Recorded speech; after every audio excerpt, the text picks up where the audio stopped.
Hola, buenas noches, bienvenidos a una nueva edición de Plan B, su único programa clandestino de la televisión abierta.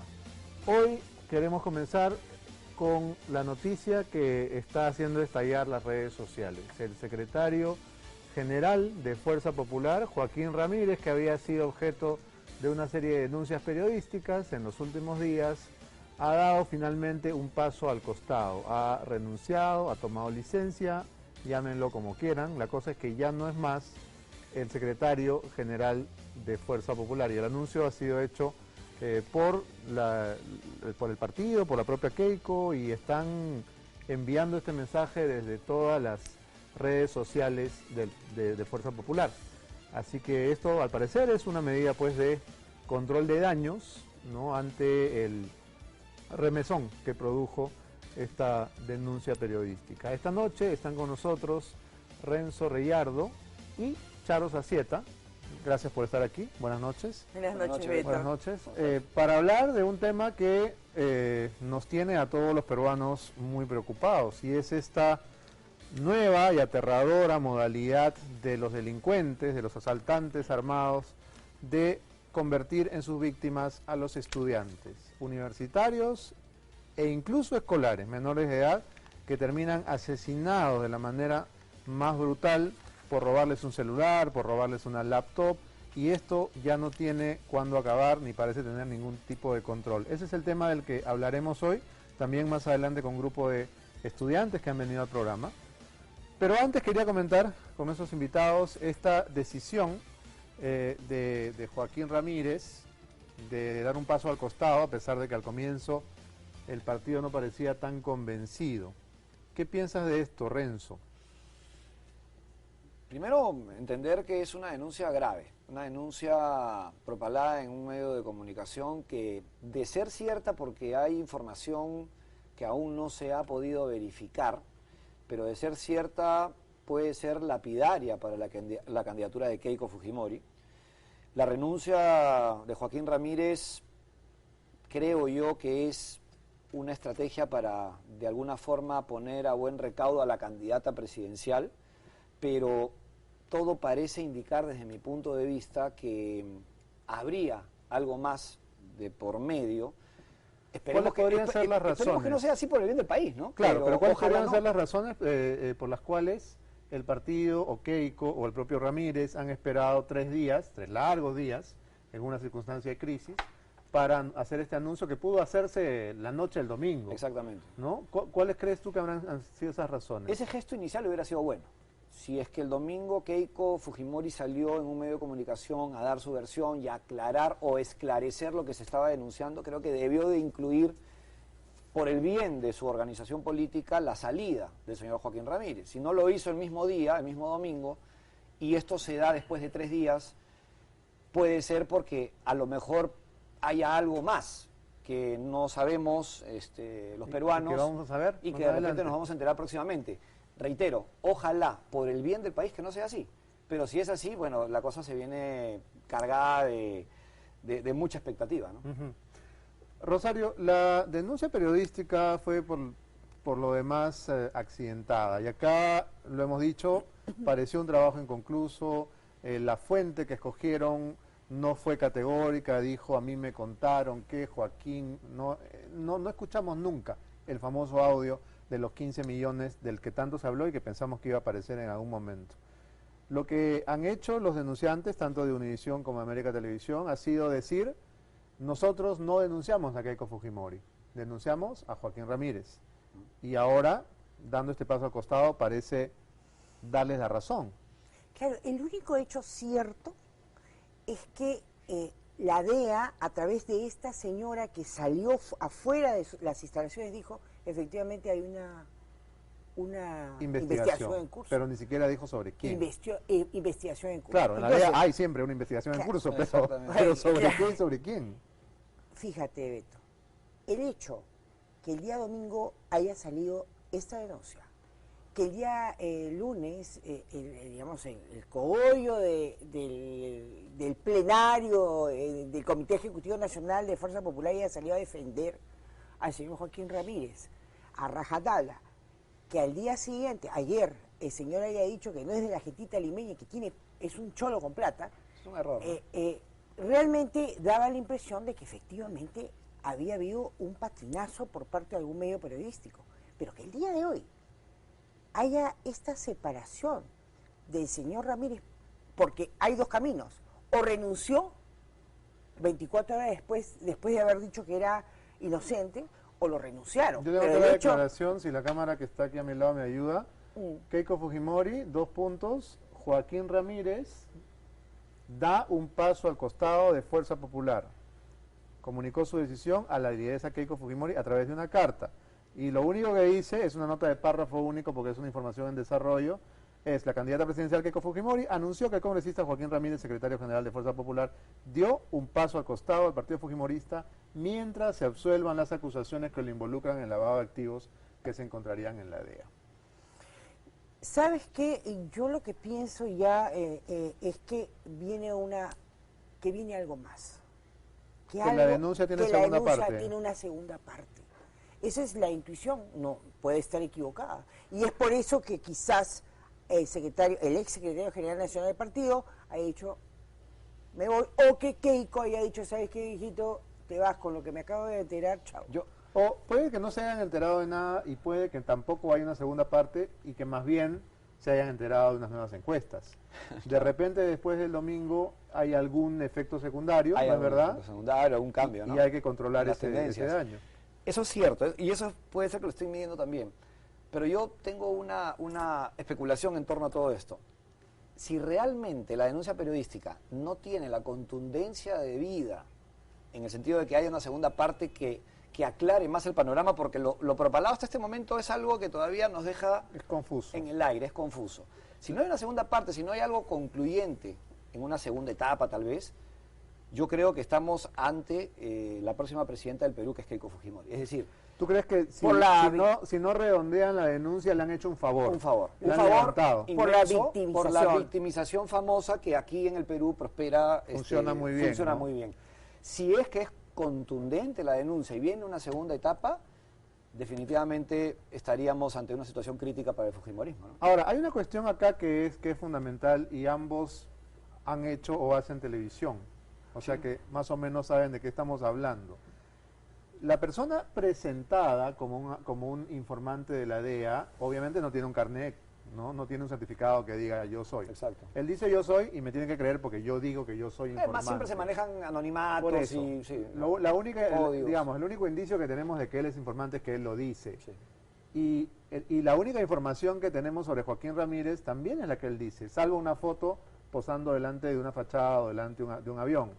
Entonces él dice: a mí Joaquín Ramírez me dijo, la China me ha dado 15 millones de dólares para lavarlos. La primera pregunta que uno se hace es: ¿puede alguien ser tan estúpido, si es un delincuente, ¿no es cierto? Un delincuente que además ha amasado una fortuna lavando dinero, de decirle a un piloto, a un chofer o al cocinero del restaurante: a mí me dieron plata para lavar? ¿Alguien habla así? Claro que no. Bueno, pero Primera pregunta. Y la segunda pregunta es: si este audio existe, la única posible segunda parte de ese informe es el audio. es el audio. Así es. Entonces, La si segunda parte es el escuchamos audio. el domingo en Cuarto Poder a Joaquín Ramírez diciendo eso, está frita. Está Si no frita. lo escuchamos, tiene 10 puntos más. Así es, así es. Por eso yo digo que es al límite. En lo que estamos en este momento, estamos en una situación límite que si no hay una segunda parte, señores, hay que entender que dentro de un par de semanas tenemos nueva presidenta. Y si no, y si realmente hay algo contundente de por medio, como dice Beto, tal vez el audio en sí, bueno, pues aquí yo creo que es un poco un final adelantado del fujimorismo, o por lo menos de la candidatura de Keiko y las pretensiones de ser O sea, presidente del país. la elección se decidiría este domingo y no el 5 de junio. Yo creo que sí. Mira, yo pero creo que es importante lo hay que otro pasa este lado, domingo, ¿no? hay otro lado de ver las cosas. Si el votante piensa o valora que el hecho que este señor haya renunciado voluntariamente al cargo de secretario general es porque tiene mucha ropa Tendida. Claro. Entonces, no creas, aquí habían dos posibilidades y las dos no necesariamente tienen que ser en favor de Keiko, Claro. porque la victimización también tiene un límite. Sí, claro. La victimización tiene un límite. Entonces, Si este señor ha renunciado, evidentemente va a haber una ola fuerte de votantes que van a decir, no, aquí la cosa está complicada. Este señor entra en investigación y esta investigación se puede complicar, ¿no? Mejor yo no voto por Keiko. Esa puede ser una forma de tomar la decisión de los votantes, pero en fin, eso se sabrá pues el 5 de junio. Pero como dice Beto, y como yo también creo, primero que debe haber una segunda parte, y si la hay, tiene que ser el audio. No hay otra, no hay otra posible segunda parte, me parece, ¿no? No hay. A menos que el señor Reyes de Univisión pues entreviste a un miembro de la DEA y nos cuente toda la información y nos que es difícil, ¿no? Y nos desentrañe la telaraña. Digamos, la DEA Ramírez, como un organismo oficial en los Estados Unidos difícilmente va a dar detalles y va a permitir que sus agentes den declaraciones públicas. Pero fíjate, eso es bastante complicado, ¿no? Estados Unidos persigue el tema del narcotráfico, es algo que lo tiene muy interiorizado, Sí, claro. En el nervio político de Estados Unidos, tratando de cortar los tentáculos de las mafias organizadas. Y a eso se tiene que agregar también las mafias de trata de personas y tráfico ilícito de migrantes. O sea, Estados Unidos tiene eso como norte, sí. Y realmente ellos piensan que la política llevada o el narcotráfico ingresado al tema político puede convertir a la patria en un narcoestado, y eso es lo que de alguna manera tiene que evaluar. Una cosa, permítame, Beto, para terminar un poco de redondear la idea. Si el señor Joaquín Ramírez no tiene absolutamente ninguna responsabilidad en los hechos que se le imputan, sencillamente no renuncio. Si yo fuera el señor Joaquín Ramírez y soy una persona transparente y que no tengo nada que ocultar, no renuncio y me mantengo en el cargo. Y salgo con mi candidata y con los representantes de mi partido respaldado, sabiendo que ellos confían en lo que yo les digo y les planteo. Por eso que pienso que no ha renunciado. A mí me parece que lo han renunciado, esa es la idea. Que le han dicho... Estamos en medio de una campaña electoral también, es cierto. Claro, ¿no? le han dicho quítate ahorita. Quítate ahorita todo porque afecta. Tú sí estás complicado. O sea, ese es un poco el tema, porque lo que viene puede ser complicado. Pero además la conferencia de prensa de ayer de Joaquín Ramírez ha tratado de apelar nuevamente a Cholo soy y no me compadezcan. o compadézcanme porque soy Cholo más bien, ¿no? Oiga, porque ya el argumento lo ha usado Toledo, lo ha usado Acuña, ¿no? Y muy lamentable, ¿no? Sí, él podría haber salido con sus estados financieros y decir, miren, yo acá era cobrador de combi, tenía 5 soles y ahora tengo un depa en Brickell. Vendí tantas botellas, los cambié por pollitos y ahora tengo 2 depas en Miami. Claro, eso lo puede... Bueno, la gente que trabaja, te lo digo sinceramente, es muy complicado tener tanto dinero. En tan poco tiempo, ¿no? Porque él es una persona joven. Muy joven, ¿no? Entonces, sí, bueno, puede ser la suerte. No sé si le ha dicho que ha tenido algún golpe de suerte en los caballos o en los casinos. El boom inmobiliario, al parecer, ¿no? Porque su negocio es inmobiliario y también de grifos. Creo que está también en el tema de clubes de fútbol. Creo que tiene el Club UTC de Cajamarca y no sé qué otro club más. Digamos, ha invertido también en el fútbol profesional. Bueno, hay gente que tiene un talento innato para los negocios, sí, ¿no? Sí, qué suerte. Sí, mucha suerte. Sí, tú te has arrancado los pelos y no has podido hasta ahora ser millonario. Todavía no tengo ni un kiosco de pan con pollo. Pero pero podemos comprar pollitos y te los cambio por la botella. Claro. Bueno, vamos a dejar a Joaquín Ramírez en paz por un momento para pasar al tema principal, que es el tema que en realidad angustia a todos los peruanos, ¿no? El asesinato de este niño, porque es un niño, sí. Daniel Tello Somamé, alumno del Colegio Recoleta, en cualquier otra circunstancia, y si no estuviéramos en medio de esta vorágine de las elecciones, tendría que haber generado mucha más reacción, mucha más indignación de la ciudadanía. De hecho, como la que se generó con el ataque a tu familia y a tu hija. Sí. ¿Por qué crees que no ha pasado? Porque de verdad es un hecho horroroso, que tendría que haber generado una reacción mayor. Es terrible. Y no solamente lo que pasa con Daniel Tello, ¿no? Lo que pasa constantemente, Beto, con tantos chicos víctimas de la delincuencia. Creo que vas a tener ahora unos jóvenes universitarios que seguramente van a ampliar un poco al respecto. Pero siempre los más vulnerables, los chicos, los menores de edad, los que son desprotegidos, los que no pueden accionar ante un ataque criminal que va cargado de mucha violencia, de mucha agresividad de por medio, y que nada se está haciendo al respecto. Es decir, el gobierno está de brazos cruzados, está de espaldas a la situación, y yo aquí invoco directamente, como lo vengo haciendo hace más de 4 años, al presidente de la República, que asuma su rol, que asuma el rol del máximo representante del país. En el poco tiempo que le queda. En el poco tiempo que le queda. Faltando un día, hay que seguir diciéndoselo, porque si el presidente de la República no entiende que este problema se tiene que afrontar desde el más alto nivel, nada va a cambiar, nada va a cambiar. El presidente debería de implementar medidas drásticas, medidas que recuperen la confianza de la población. La población está con miedo, está atemorizada. Todo el mundo tiene miedo de salir a las calles. Cuando nosotros nos movemos estamos siempre atemorizados. Estoy seguro que tú saliendo del canal, Sí, cualquiera. dirigiéndote a tu domicilio, vas a tener temor. Entrando Igual a, que tú, Charo. entrar a la tienda de Grifo de noche, entrar al cajero, Yo ya acabo de uno re- entra, ¿no? Yo acabo de regresar de viaje anoche y estaba con mis hijos y en un Grifo en el Callao me moría de miedo, con toda sinceridad, me moría de miedo porque estaba con mis 3 hijos en la camioneta, con mi mujer al lado y habían carros sospechosos que pasaban en los semáforos cuando nos dirigíamos a mi casa. Yo vivo en el otro lado del Callao, en La Molina, y te juro que sentía miedo. Entonces Ahora, se puede vivir así, en una ciudad Lo que ha no te da cambiado ninguna en este protección. último mes, Andrés Charo, es que las víctimas son muy jóvenes. Y esto es, por supuesto, un alarde de extrema cobardía, Con un ¿no? celular. de crueldad sin límites, porque del 3 de mayo al día de hoy hay 6 jóvenes que han sido atacados a balazos, de los cuales 4 han muerto. Y estamos hablando de jóvenes entre los 15 y los 28 años. O sea, estos miserables se ensañan con muchachos estudiantes, con chicos que van a clases, que saben que llevan su laptop, su material de trabajo, y los desvalijan y no contentos con ellos los abalean. Hay un muchacho, Michel Solís Márquez, de 21 años, que ha sido abaleado en el estómago, un alumno de San Marcos. Estaba en quinto Y ciclo de economía. Y está con una colostomía porque le han perforado los intestinos. Por robarle una mochila, por robarle un celular, y esto no tiene quien lo pare. Bueno, yo en primer lugar, yo voy a ser un poquito más dura que Renzo. Y creo, señor Ollantumala, que usted es presidente hasta el 28 de julio de este año. Y tengo entendido que usted no está en vacaciones preelectorales. Usted no está en vacaciones. Ni en campaña, Ni el ¿no? ministro tampoco. Ni en campaña tampoco. Fíjate tú, este gobierno sencillamente ha puesto neutro. ¿Qué ha puesto neutro? Ha apagado el motor y se ha comido la llave. Sencillamente no cree en sí mismo. Ha dejado a la ciudadanía a la deriva.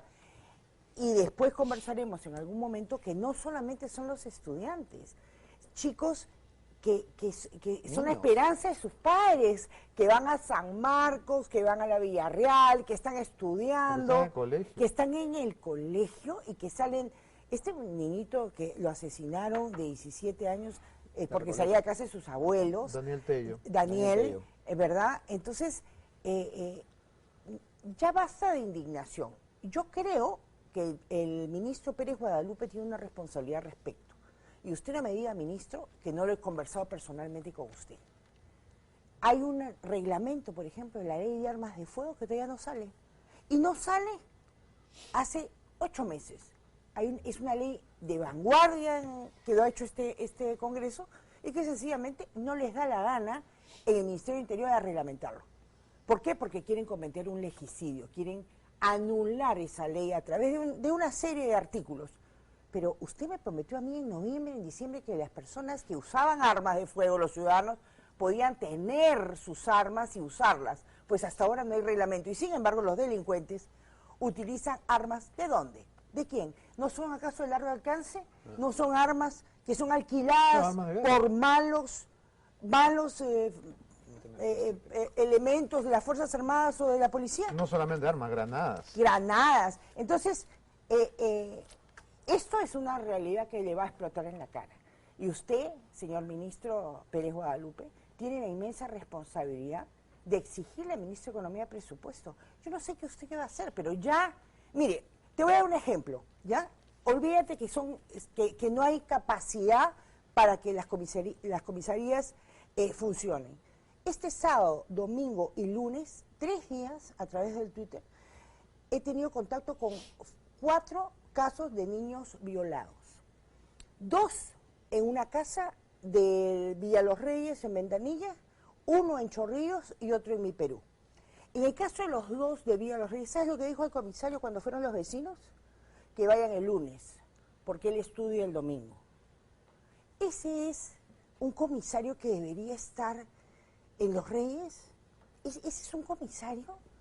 Entonces, si ya ni siquiera tienen la capacidad para rescatar a niños que son vulnerados por padrastros, por tíos, y solamente retirarlos, yo debo reconocer que el Ministerio de la Mujer se presentó y rescató a estas dos niñas, porque eran dos hermanitas que estaban siendo violentadas en una misma casa. El comisario esperaba que hasta el lunes, cuando él acabara de estudiar, Claro, estudiar, ¿no? Ahí vinieran a denunciar. Claro, o sea, para toda la ciudadanía, a los niños no los pueden violar los días domingos porque no tienen quien les reciba la denuncia. Esa es un poco la situación. Hay otro tema que también indigna a la gente, Renzo, y es que el presidente, por supuesto, desde la seguridad inmensa que le corresponde, está protegido él, están protegidos sus padres, que tienen un montón de policías en la puerta. Así es.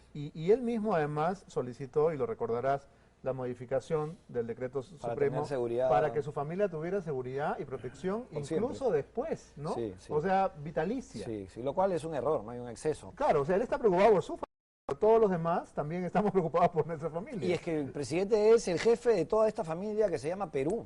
Y por eso es que yo te pedí este periódico, porque aquí dice, ¿hasta cuándo, señor ministro? Es un titular de hoy día. Pero yo diría, ¿hasta cuándo, señor presidente?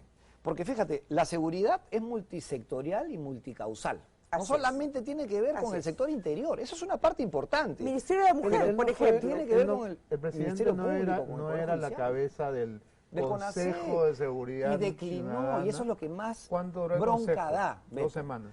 Duró muy poco. Estuvo en las 2 o 3 primeras sesiones y después el presidente declinó, cedió el encargo al primer ministro, arrugó como comúnmente se dice, y hoy se están, cobrando las consecuencias de esa mala decisión.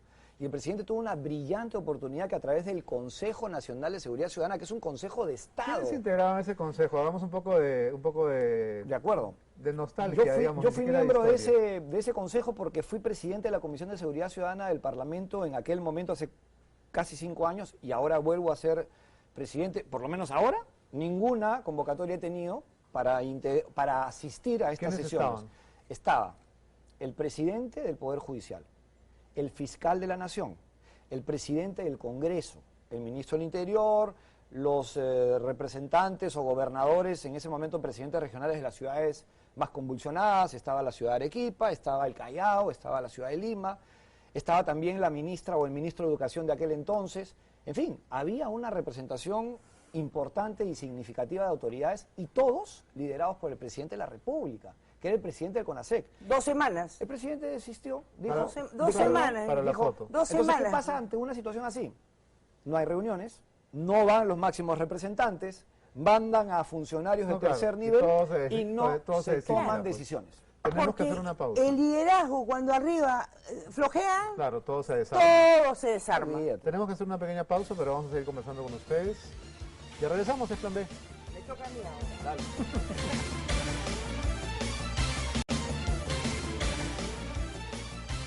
Estamos de regreso en Plan B, conversamos con Charo Sacieta y Renzo Reyardo sobre el baño de sangre, ¿cómo podemos llamar esta ola de violencia que se ha ensañado ahora con los jóvenes? Los delincuentes tienen a los estudiantes universitarios e incluso escolares entre sus víctimas.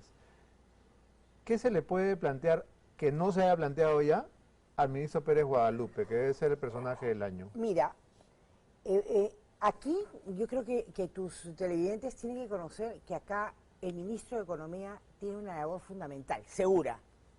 Segura o afloja la billetera o guarda el dinero. Y el dueño de esa billetera es Ollanta-Humala. O sea que eso es lo que se llama voluntad política. Si hay voluntad política para que esto se arregle, tienes que dotar al Poder Judicial de más jueces. Tienes que dotar al Poder Judicial de papel, de tóner, de oficinas que no sean de 2x3. Y a la policía de radio. Y a la policía de radio, en fin. Entonces hay que duplicar, o no sé, creo que duplicar el presupuesto de la Policía Nacional. Pero Fiscalía y el Poder Judicial no están fuera del tema. ¿Cómo puede ser posible que los procesos, por ejemplo, duren tanto? en todo el aspecto, ¿cómo está el Poder Judicial? El Poder Judicial está, es como si fuera la cenicienta. Los operadores de justicia son cenicienta, porque lo que le interesa al Ejecutivo siempre, tú me corriges, Renzo, es tenerlos amarrados. Un Poder Judicial con bastante dinero para poder implementar sus políticas de expansión de justicia, no las puede hacer si no tiene presupuesto. Y si el Ejecutivo y el ministro Segura, en este caso, que es el titular del pliego del MEF, le cierra el caño a los operadores de justicia, sencillamente se acabó. Entonces, yo vuelvo a instar que el presidente Ollanta Humala tiene una responsabilidad histórica, que la historia le va a recordar a usted los últimos meses.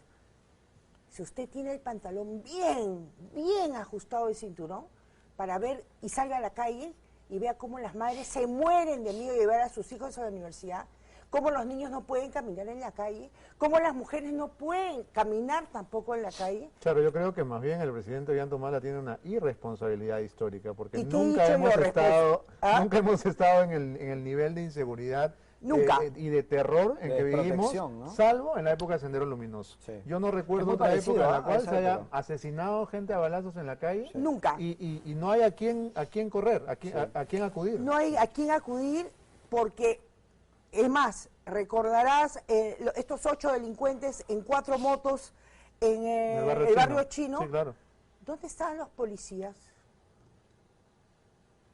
Y eso lo ha dejado ver el ministro Pérez Guadalupe. Está en investigación algunos policías que no estuvieron en el lugar que debieron estar. Ahora, Renzo, tú eres, y me lo has comentado más de una vez, partidario de la pena de muerte. Y este tipo de circunstancias, por supuesto, hacen que la gente tenga, con toda razón, un resentimiento, un rencor, una sed de, no de venganza, pero sí de justicia. Sí, claro. Y ambos candidatos han propuesto, por lo menos en el papel, medidas muy severas, ¿no? Keiko con sus cárceles 4.000, con el nuevo planteamiento de la pena de muerte, PPK, que dice que las penas serán acumulativas, que de hecho ya lo son, que ya existen, ¿no? Pero él ha puesto el ejemplo pues de la justicia gringa con los 200 años de 500 cárcel, claro, y que ya es delirante. Sí. ¿Cuál de todas estas propuestas crees tú que sería eficaz, que sería disuasiva, que conseguiría efectivamente disminuir los índices de criminalidad? Con toda honestidad, ninguna de las dos. Con toda honestidad, Ni la pena de muerte, ni las penas severas. No. Ni la cadena perpetua de antes. A ver, la pena de muerte es algo que se tendría que someter a consideración, como en alguna oportunidad te lo he mencionado, Beto, en la medida en que la gente tenga con toda claridad los alcances de una medida de esa naturaleza. Hay que ser responsables en decirle a la gente cuáles son las implicancias de una medida como esta medida extrema, porque trae consecuencias que pueden ser bastante delicadas para la estabilidad jurídica del país. Sin embargo, creo que ante una situación como la que estamos viviendo, por lo menos hay que ponerlo en el debate. Lo más importante para mí es que se tienen que tomar medidas y decisiones dirigidas y orientadas al corto plazo, que es en algo que no se ha trabajado desde hace, creo que 15 o 20 años. ¿Cómo qué? Como que, por ejemplo, el próximo presidente, porque hablar de medidas que tome Ollanta Humala va a ser bastante difícil, pero el próximo presidente, el 28 de julio de este año, cuando asuma el cargo, tiene que plantear lo siguiente. Primero, que asuma la presidencia del CONASEC. Desde el CONASEC, plantearle al país un pacto político de 30, 60 o 90 días. El CONASEC existe todavía en el papel. Sí, como digamos, como un foro de seguridad existe, y creo que es una gran oportunidad para que a través de este foro se pueda adoptar medidas importantes en favor de la comunidad. Entonces, siendo el presidente de la República, el presidente del CONASEC, desde ese foro, plantear medidas como, por ejemplo, y esto es algo que genera mucha controversia y muchos no están de acuerdo, la salida de los militares a apoyar a la Policía Nacional. Fíjate lo que se está diciendo el día de hoy, que tienen que venir policías del interior para cubrir puestos en la ciudad capital, porque hay mucha incidencia en la ciudad capital, y están desnudando lo que sucede en Chiclayo, en Trujillo, en Arequipa, en Ica. Desvestir un santo para vestir a otro. Desvestir a un santo para vestir al otro, y claro, y en provincias también hay altas tasas de criminalidad. Y va a suceder, además, en las próximas semanas, si es que se adopta una medida como la que se está anunciando. Entonces, Si tenemos una fuerza armada que están en los cuarteles y que hay trabajo táctico y hay trabajo de inteligencia ahí que se puede utilizar en favor de la seguridad de los peruanos, usémosla. Hay un marco legal que lo contempla, que es el Decreto Legislativo 1095, que no restringe derechos ciudadanos, que no afecta a los derechos fundamentales de las personas. Y no tiene que razón, se puede poner en práctica. No tiene razón en el más breve general que plazo. ahora cuando dice que el soldado no ha sido entrenado para combatir delincuentes. Yo, ha sido, con todo no el ha sido. respeto, creo que no. Creo que no tiene, Que no tiene razón. No tiene la razón. Claro, creo que cree que sí. No, el soldado, espérate. A ver, el ejército ve a los seres que tiene al frente como parte de un conflicto bélico. No seduce, no insta, por favor, pase usted, no, o por favor replieguese. No, Ya, pero el soldado tampoco es una máquina no, militar. pero pues. el soldado tiene una forma, así como había antes una gran diferencia entre el policía de investigaciones y el guardia republicano, tienen otra forma de tratar. Yo haría lo siguiente, haciendo la misma pregunta que le haces a Renzo. En primer lugar, entender que las estaciones policiales son las postas de la justicia. Si tú allí en esa posta va un ciudadano y no te atiende, sencillamente tú ya dejas de creer en el sistema. Entonces, ¿qué es lo que vemos? Vemos a gente muy mayor, a oficiales mayores y a suboficiales mayores. ¿Qué es lo que debería hacer el ministro? Convocar a los mandos medios, a los mayores, a los comandantes, a los tenientes, a los brigadieres, tanto en la oficialidad como en la suboficialidad, porque ya los otros han dejado de tener entusiasmo. Es la verdad. Ahora, también algo que genera la indignación de la gente es, hemos mencionado la seguridad que tiene el presidente y su familia, pero los ministros se rodean de una cantidad de enorme. seguridad ridícula. Motos y liebres Cateriano y tiene escoltas. alrededor un ejército de policía, Es motos. es una guachafada. Claro, Es una guachafada. parece un nuevo rico, ¿no? Es una guachafada que yo no le entiendo a Pedro Cateriano, a quien yo siempre he tenido, no sé, desde antes de que fuera premier, yo tenía, no sé, una percepción de una persona que... No, cuando él sale de casa es la parada militar. O sea, Es son increíble. 5 cuadras de motos y faltan tanques nada Sí. más.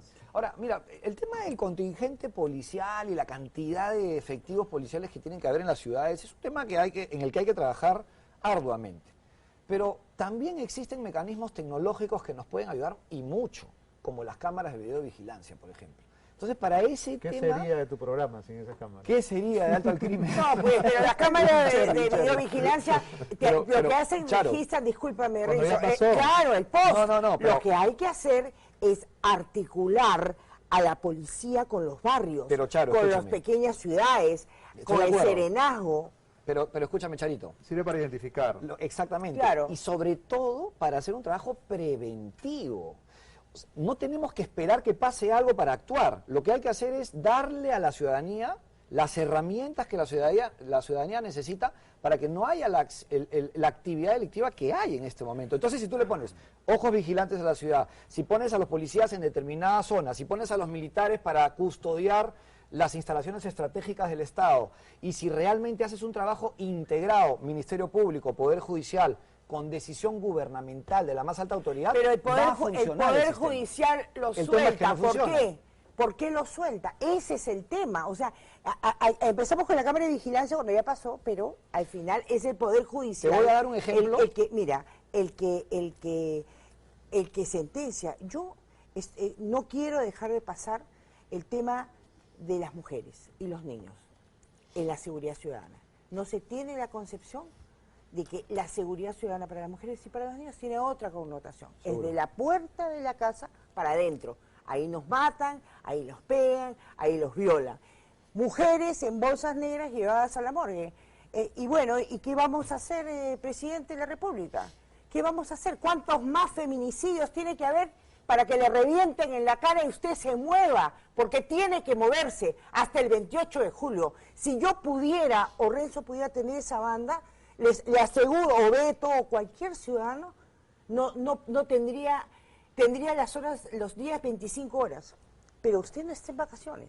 usted tiene que seguir trabajando, tiene que No, hacerlo. el presidente claramente está haciendo muertito para llegar a julio, ¿no? No, Ya, pero ya no está en es, piloto pues. automático, Una ya pena. se acabó la Pero fiesta. está así desde que comenzó su gestión, lamentablemente. Está recuerdas- aburrido. O sea, ¿para qué hiciste una campaña y para qué fuiste presidente? Y tú recuerdas algo, y es algo que no me gusta decirlo porque no quiero, digamos, La verdad traer que- un tema personal a esta mesa. Cuando sucedieron los hechos de mi hija Ariana, esto fue a la semana que Ollantaytamala había asumido el control del país. Había asumido su cargo de presidente de la República. A la semana. El 28 de julio fue lo del señor Humala, el 4 de agosto fue lo de mi hija Ariana. Y pensar que no muchos se ha hecho votaron nada. por él porque un militar iba a poner orden, ¿no? Esa era la idea, ¿no? Una lástima, Esa era una la idea. lástima. Y también es 5 una años. lástima, Charito, que se nos ha acabado el tiempo. Ya se nos acabó. Una Ya me pena. invitas otro día, pues, para hablar más de las mujeres No te y los quedes tan niños. triste, todavía queda No, algunas estoy semanas de contenta, estoy programa. contenta por haber estado Está más aquí. combativa que cuando estaba en el Sí, Congreso. claro, Está claro, más te hace suelta, bien, está más suelta. te hace bien. Así estaré yo, así estaré Del yo. 2006 al 2011 hice 17 leyes y conseguimos muchísimo presupuesto para que ahora los policías no tengan que estar buscando las huellas dactilares a mano. Tú sabes que antes hacían así, cotejaban a mano, ahora tienen todos esos aparatos que son tan buenos. Ok, tenemos que irnos a Gracias, la pausa. Beto. Gracias, Beto. Gracias por haber venido. Nos vamos a la pausa y regresamos con un grupo de estudiantes universitarios con los que vamos a discutir sobre esta crisis de inseguridad. No se vayan, es Plan B.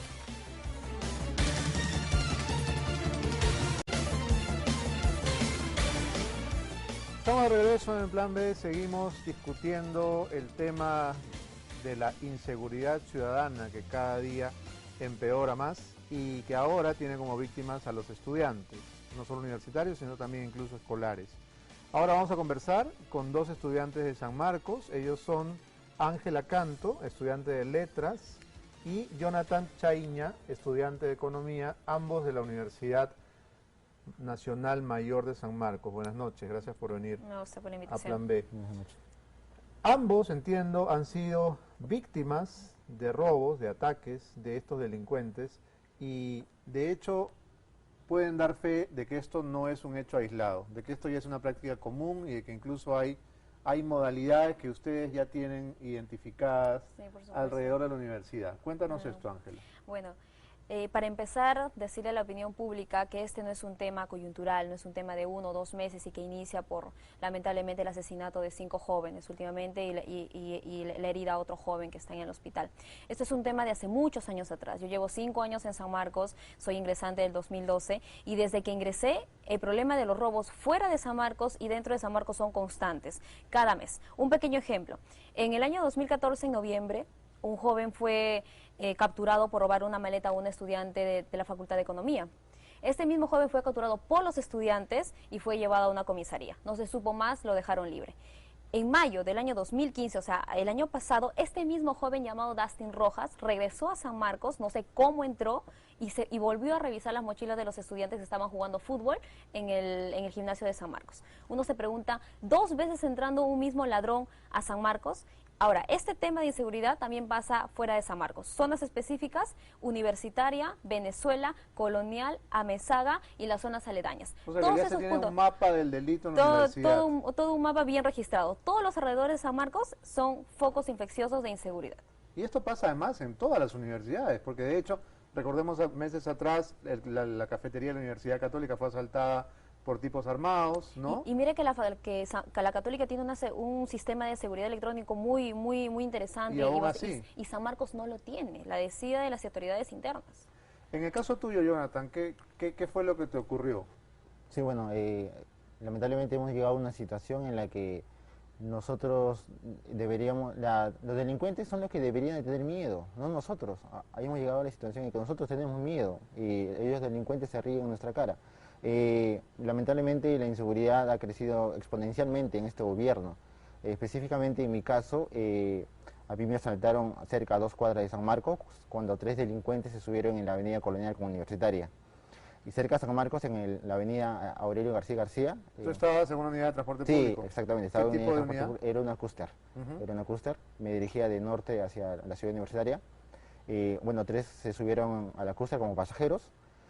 Uno detrás del chofer, otro en el medio y otro al fondo. La modalidad de ellos es buscar un parque oscuro, como es el parque que está en los cipreses, le encañonaron al chofer, de otro al cobrador y otro de atrás hacia adelante, ambos, los tres con arma.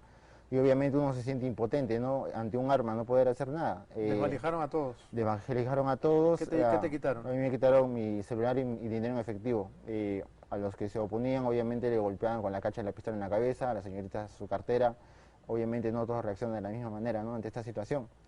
Esta ola de inseguridad es debido también a la falta de luminosidad que hay a los alrededores. Ahora, eso que tú mencionas me recuerda otra modalidad ante la que habría que estar muy alerta. Cuando uno sube a un colectivo que tiene pocas personas, ¿no es verdad? 4 o 5 personas, suceden casos que ya están reportados, en los cuales todos los ocupantes del vehículo, chofer, cobrador y pasajeros, son todos ladrones.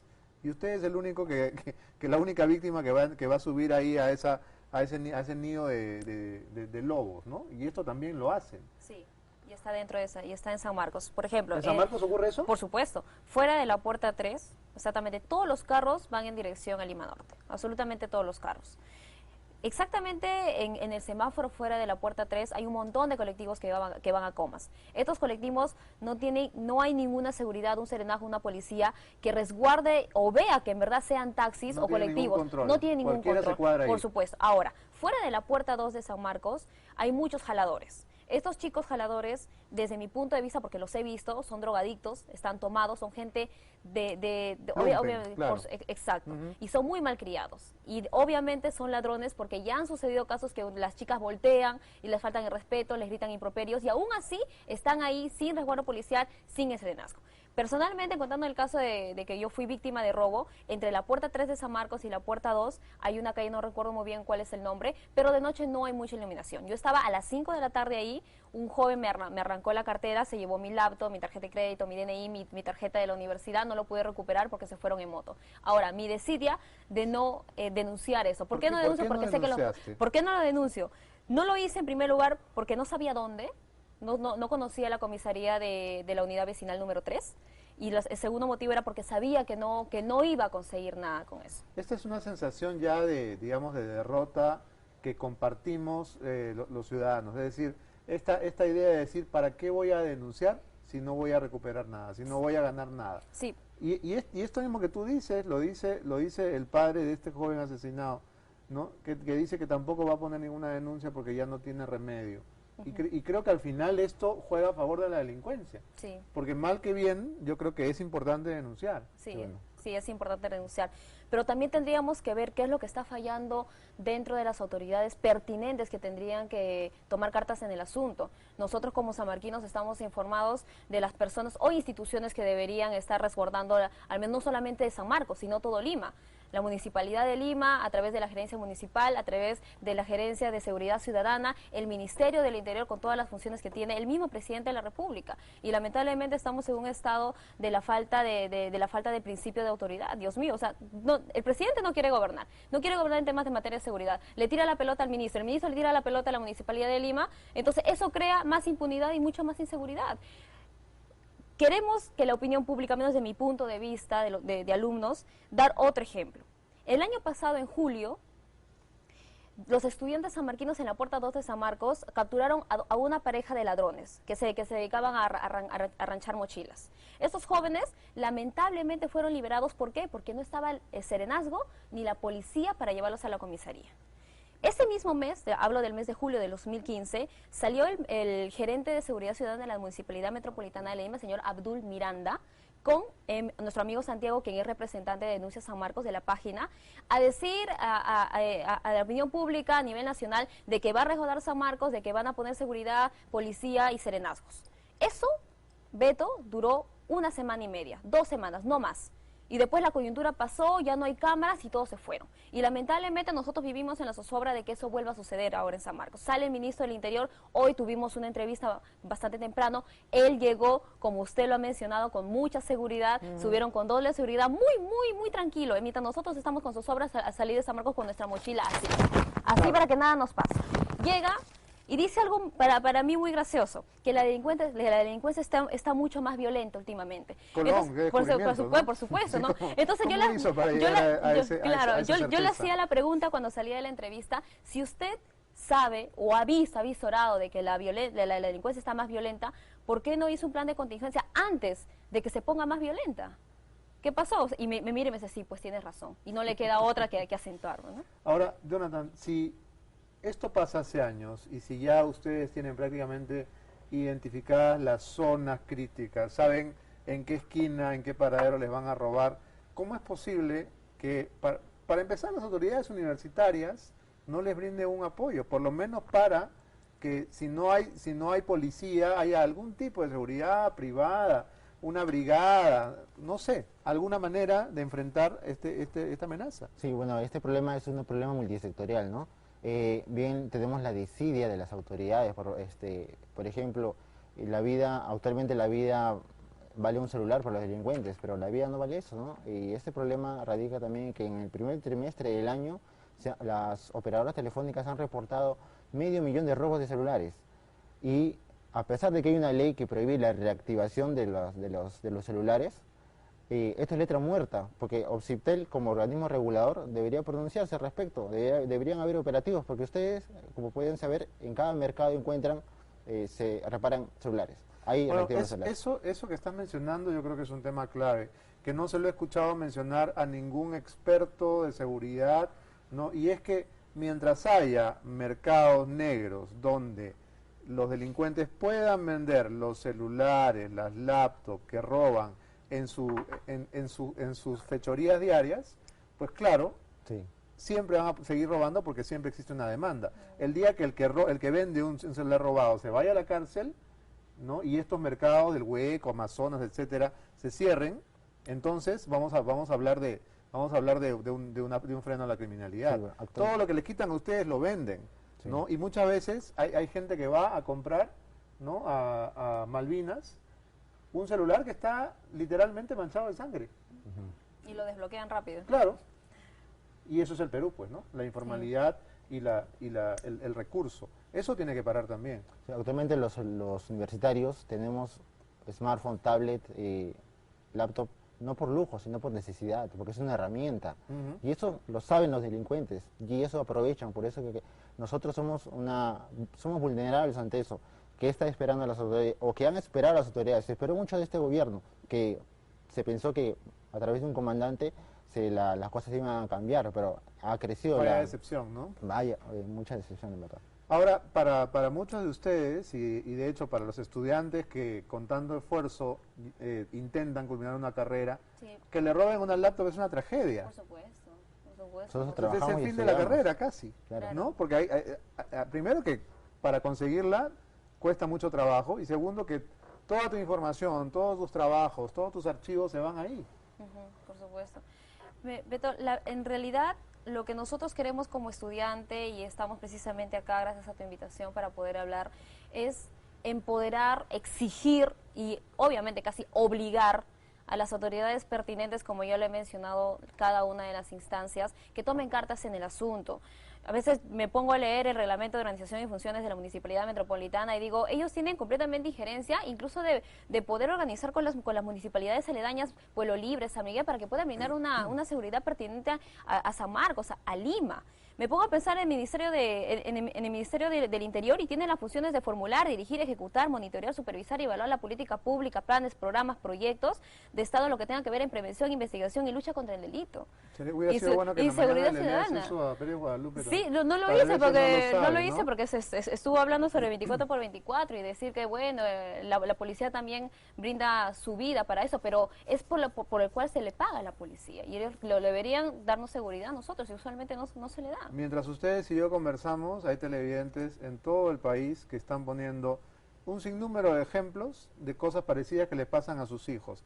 A mi hijo lo asaltaron, a mi hijo le quitaron, a mi hijo le golpearon, y esto pasa en todo el Perú, y desgraciadamente ese va a ser uno de los tristes logros del gobierno de Ollanta Humala. Nunca hemos vivido una situación tal de temor, de inseguridad, y desgraciadamente estos miserables, como estamos viendo, se ensañan con los más débiles, se ensañan con estudiantes, se ensañan con niños escolares, y esto no tiene cuándo terminar. Yo les agradezco por haber venido esta noche a compartir el drama que tienen que vivir con nosotros, y nos tenemos que despedir hasta el día de mañana. Nos vamos y los dejamos con 24 horas. Chao. Muchas gracias.